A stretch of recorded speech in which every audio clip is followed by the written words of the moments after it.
Welcome, my dear students, in the new session of superposition of waves.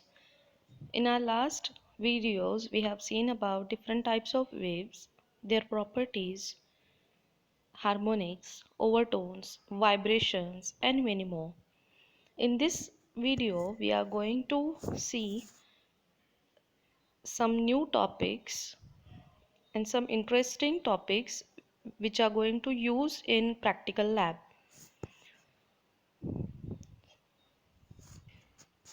So the first topic is sonometer. Now this is the experiment you are going to perform in lab when we will start the academic. A sonometer consists of a hollow rectangular wooden box called the sound box. The sound box is used to make a larger mass of air vibrate so that the sound produced by the vibrating string, metal wire in the string. So the string used in this sonometer box can be a metal wire or a simple wire. So simply the sonometer is made up of wooden. It is a box called a sound box. As you can see in this diagram, there are two holes to these boxes. Now one pulley is there, and from pulley the wire is allowed to be suspended. One hanger is there, and hanger is used to hold some slotted weights. T is the tuning fork which is used for the vibration purpose. In this diagram you can see A and B, these are two riders which will decide the vibrating length.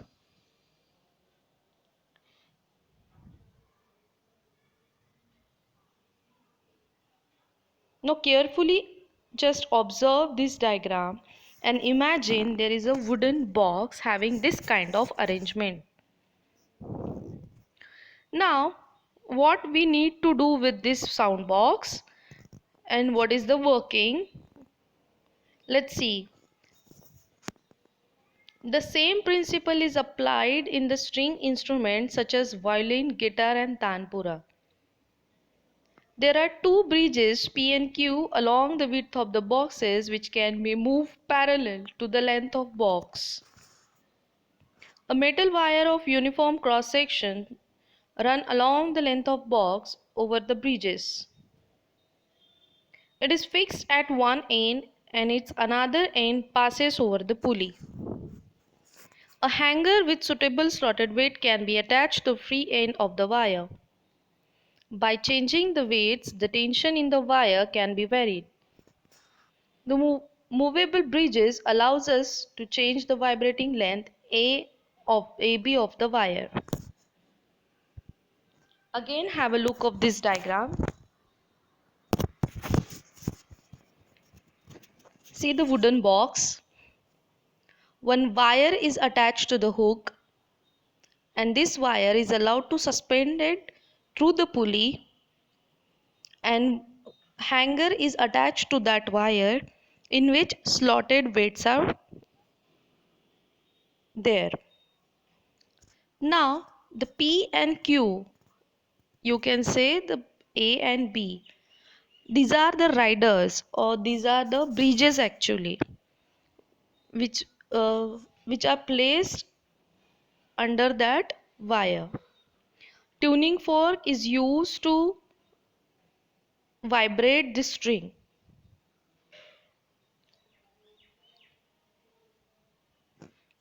If the wire is plucked at point midway between the bridges, transverse waves are produced in the wire. Now the stationary waves are produced between the two bridges due to reflection of transverse waves at the bridges and their superposition. This portion AB of the wire between the two bridges P and Q is the vibrating length. Wire can also be made to vibrate by holding the tuning fork near it. The frequency of vibration is then same as that of the tuning fork. Now just assume that you are performing this experiment in lab.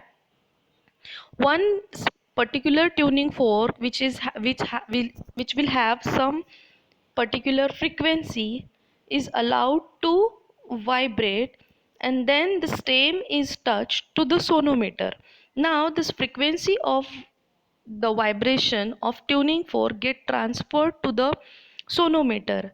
Now sonometer will start vibrate with its frequency, and when the frequency of this tuning fork and the frequency of this sound box or sonometer gets matched, the resonance will produce. Now resonance will produce, it makes that paper rider, a small piece of paper which we have put on middle of the wire AB, gets rid of, means due to vibration it will put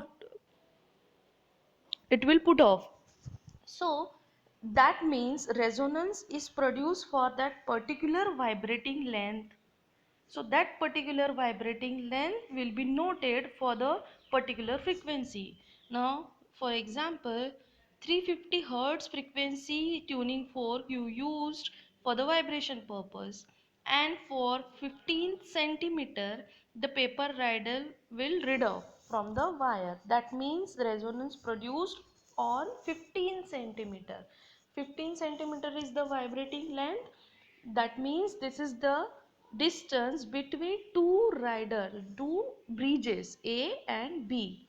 That distance can be vary as per our convenience.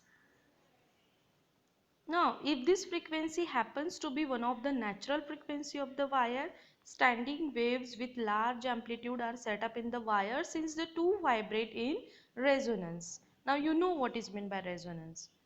Resonance means it is the phenomena where the natural frequency and artificial frequency get matches to produce the sound of higher amplitude or the vibration of higher amplitude.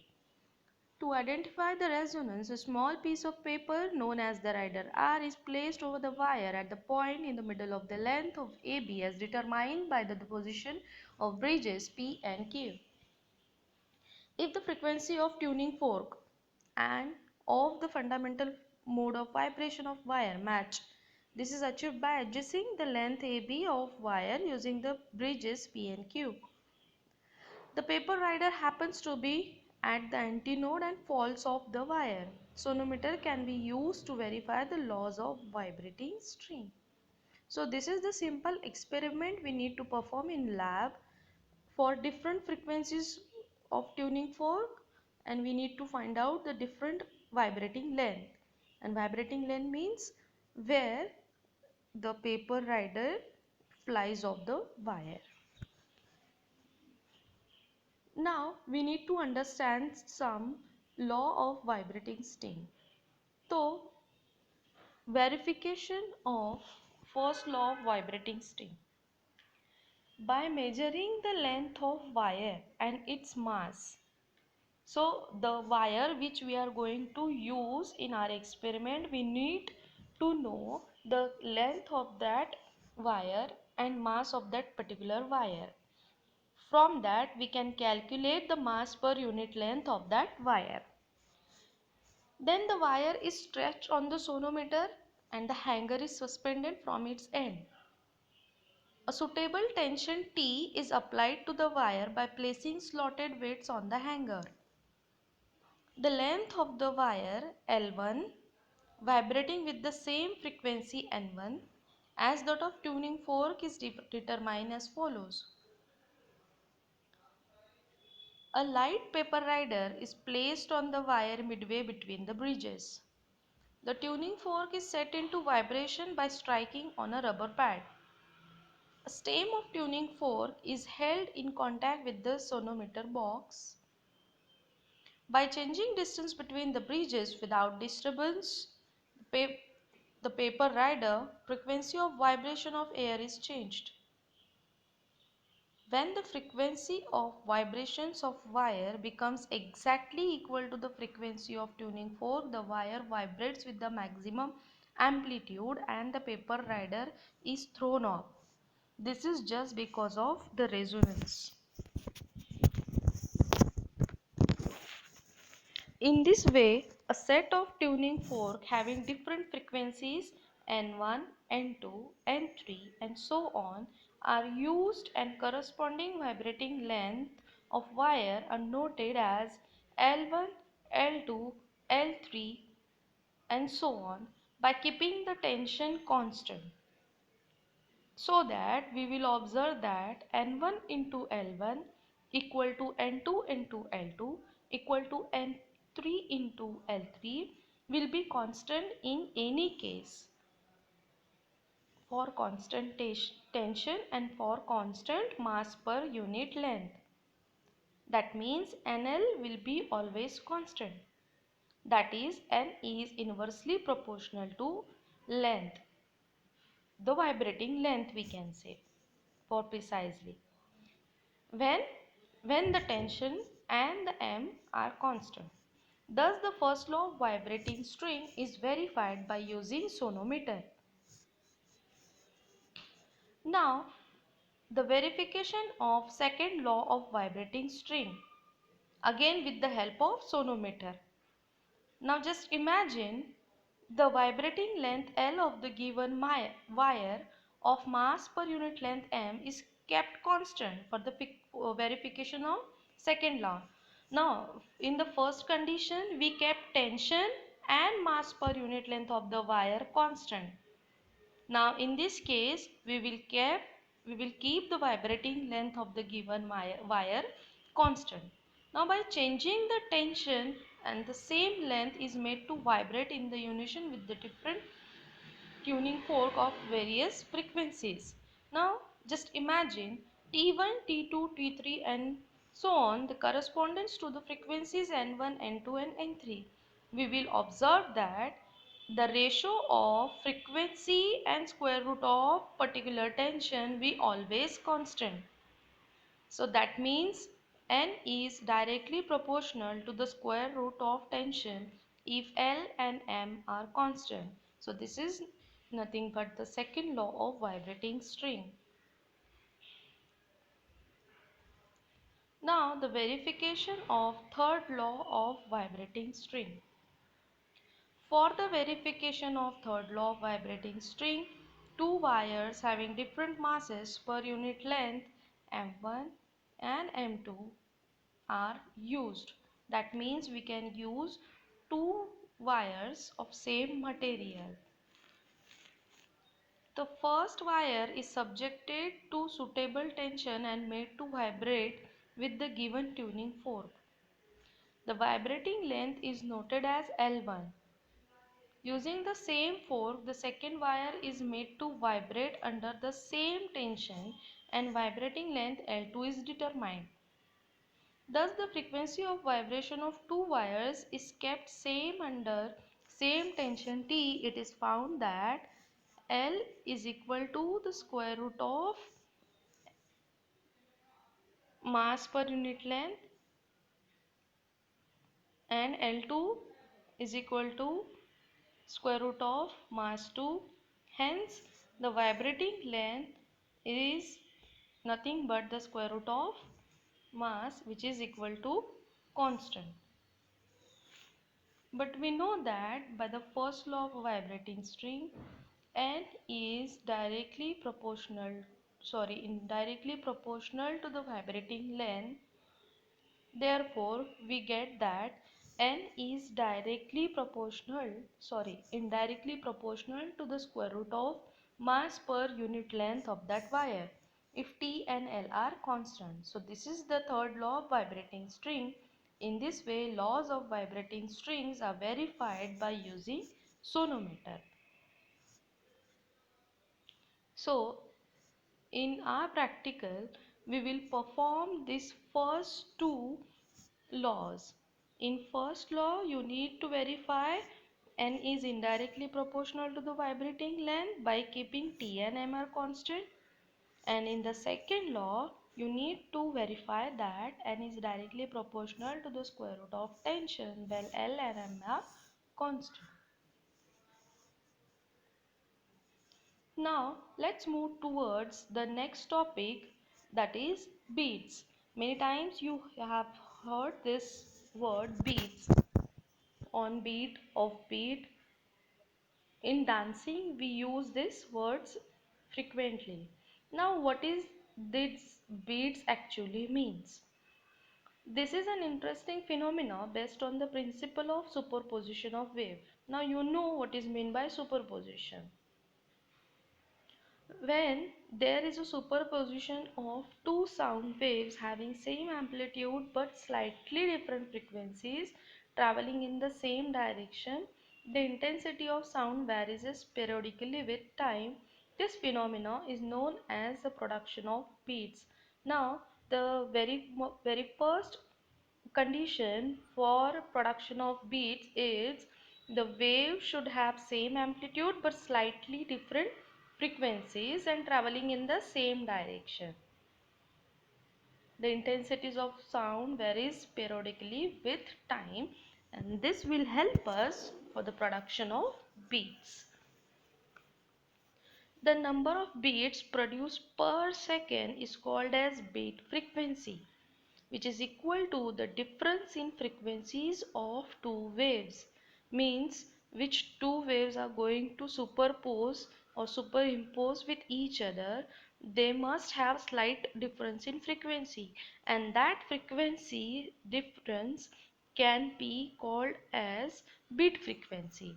Means beat frequency is nothing but the difference in frequencies of two waves. The occurrence of maximum intensity are called as waxing and the minimum intensity are called as waning. One waxing and successive waning together constitutes one beat. The number of beats heard per second is called as beat frequency. When two waves of nearly equal frequencies traveling in a medium along with the same direction superimpose upon each other, beats are produced. This is in the simplified form, we can say. The same thing I am repeating but in different language. You can put any language as per your convenience. The amplitude of the resultant sound at point rises and falls regularly. The intensity of the resultant sound at the point rises and falls regularly with the time. When the intensity rises to maximum, we call it as waxing of sound. When it falls to minimum, we call it as waning of sound. The phenomenon of waxing and waning of sound due to interference of two sound waves of nearly equal frequency are called as beats. Now see, this is the graphical representation of beats. These are A and B are two different waves having same amplitude but different frequencies. They superimpose with each other to obtain to produce beat. Some points are having maximum intensities and some points are having minimum intensities. Minimum point intensities are called as waning and maximum point intensities are called as waxing. Now here is the analytical method to determine the beat frequencies. Let us consider two waves of slightly different frequencies N1 and N2 having equal amplitude traveling in a medium in the same direction. Now you just need to assume that there are two waves of same amplitude but slightly different frequencies. Means N1 minus N2 is not that much greater, having equal amplitude, traveling in the same medium in same direction. So at time t equal to 0, when that means initially both waves travel in the same phase. The equation of two waves are y1 is equals to a sine omega 1 t, that can be right in a sine 2 pi n1 t, and the other wave equation is y2 equal to a sine omega t equal to a sine 2 pi n2 t. Now n1 and n2 are the two frequencies of two waves. Time period is same because they are starting from t is equal to 0, that means from the initial position.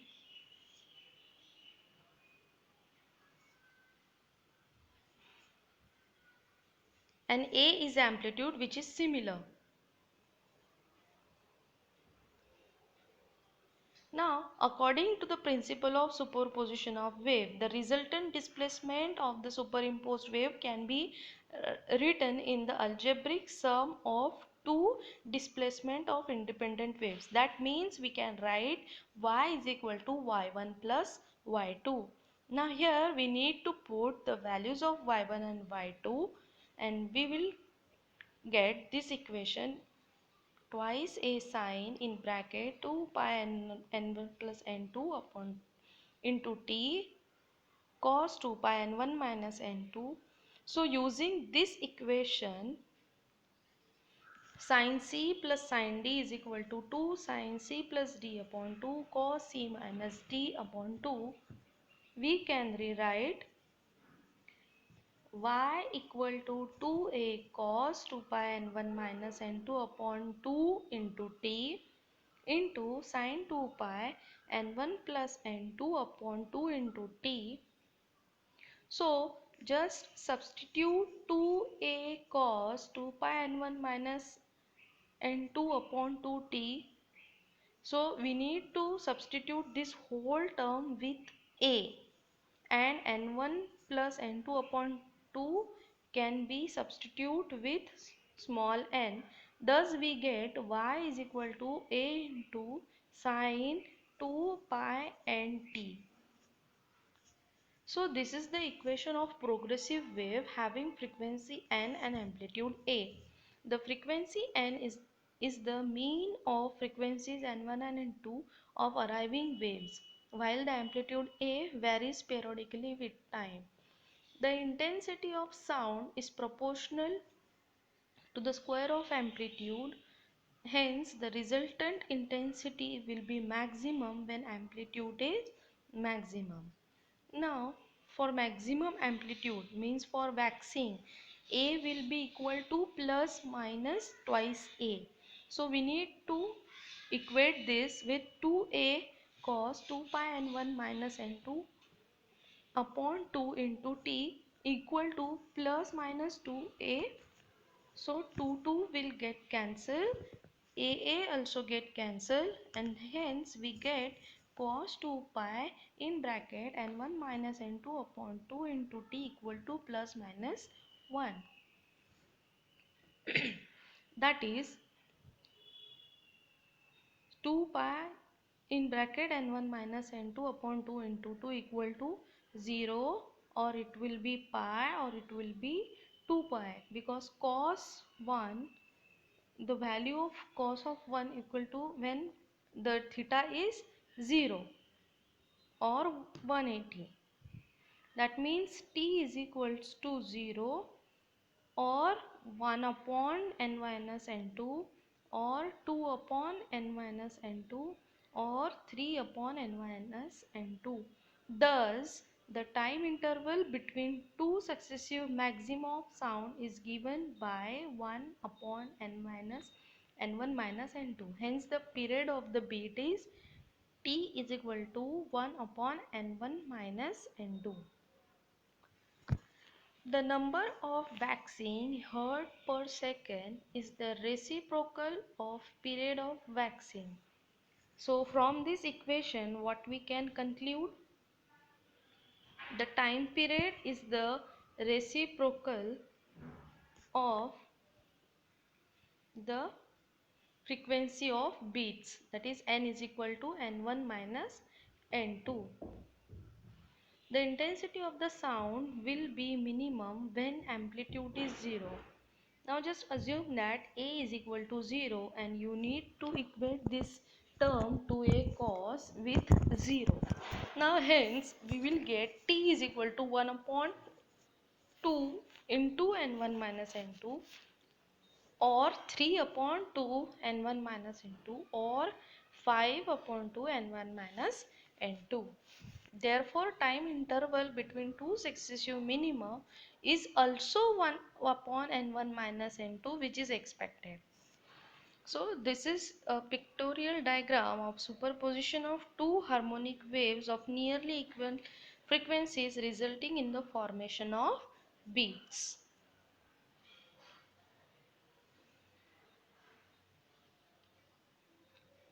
So by comparing the instances of successive waxing and waning, we come to know that waxing and waning occur alternately with equal frequency. The variation in the loudness of sound that goes up and down in the phenomena of formation of beats.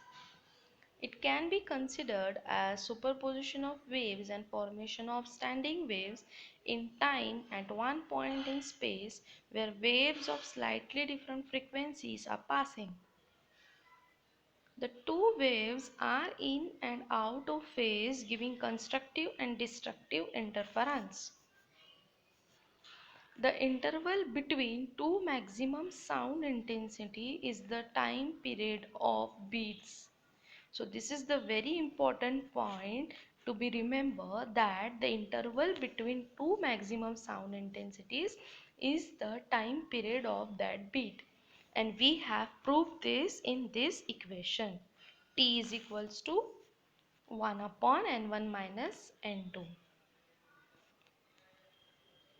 Now we have seen what is meant by beats and its analytical method to find out the beat. But now what are the applications of beats? Beats are used in musical instruments like sitar and violin. In sonometer experiment, beats can be used to adjust the vibrating length between the two bridges. To find the frequency of the given tuning fork, beat can be used. So this is one important application of beat, which is Doppler. You may have heard the Doppler effect before. The speed of an aeroplane can be determined by using Doppler radar. If either a source of sound or a listener or a both is moving with respect to air, the listener detects a sound whose frequency is different from frequency of sound source. This is called as Doppler effect. Now, how this Doppler effect is going to help us to find out the speed of aeroplane. A microwave signal of known frequency sent towards the moving aeroplane. Principle of Doppler effect, giving the apparent frequency when the source and observer are in relative motion, applies twice. Once for the signal sent by the microwave source and received by the aeroplane, and second time when the signal is reflected by the aeroplane and is received back at the microwave source. The application of beats. Phenomena of beats arising due to differences in frequencies produced by the source and received at the source after reflection from the aeroplane allows to calculate the velocity of the aeroplane. The same principle is used by traffic police to determine the speed of vehicle to check whether speed limit is exceeded. Sonar, that is sound navigation and ranging, works on the similar principle for determining the speed of submarines using a sound source and sensitive ear microphones. That means the beats are very useful even in air, on road and in water also. Now the medical application of beats. Doppler ultrasonography and echocardiogram works on the similar principle. Doctor use an analogous setup to assess the direction and the speed of blood flow in human body and identify circular problems. Measurement of dimension of the blood vessel can be used to estimate the volume flow rate. The ultrasound beams also determine phase shift to diagnose vascular problem in arteries and veins. Now here are some examples we need to solve on the basis of beats theory. Now the example is two sound waves having wavelength 81 cm and 82.5 cm produce 8 beats per second. Calculate the speed of sound in air. Now here lambda 1 and lambda 2 is given. We need to convert it into SI unit, that is 0.81 meter and 0.825 meter. Now the N1 is the frequency of first wave, which can be write in the ratio of velocity of sound to the wavelength, and N2 is V upon lambda 2. Here lambda 1 is smaller than lambda 2. Therefore frequency of first wave will be greater than the second one, because the relation between frequency and wavelength is inversely proportional. As the 8 bits are produced per second, that means N1 minus N2 equal to 8. So V upon lambda 1 minus V upon lambda 2 equal to 8. So V can be taken out common, in bracket 1 upon lambda 1 minus 1 upon lambda 2 equal to 8. Now just put all the values and we will get the velocity or the speed of sound in air is 356.4 meter per second. The second numerical is two tuning fork having frequencies 2 320 hertz and 340 hertz. Now see here frequency difference is very small. So are sounded together to produce sound waves. The velocity of sound in air is 326.4 meter into second inverse. Find the difference in wavelength of these waves. Now the frequencies are given. In the previous example, the wavelength were given. So here velocity is also given. We need to find out the difference of wavelength of two waves. Now see the relationship. Lambda 1 minus lambda 2 can be equal to V upon N1 minus V upon N2. Now simply we need to put the values which are given and we will be able to find out the answer. Lambda 1 minus lambda 2 equal to 0.06 meter. So these are two examples we have solved on the topic beats. So here we have seen three laws of vibration of string with the help of sonometer experiment, and the new topic what we have learned today is beats, its analytical determination, then the frequencies and wavelength ratio, and its application, engineering application and medical application, and also we have seen some examples on the topic of beat. So here we have done for the today. We'll meet in the next video. Thank you.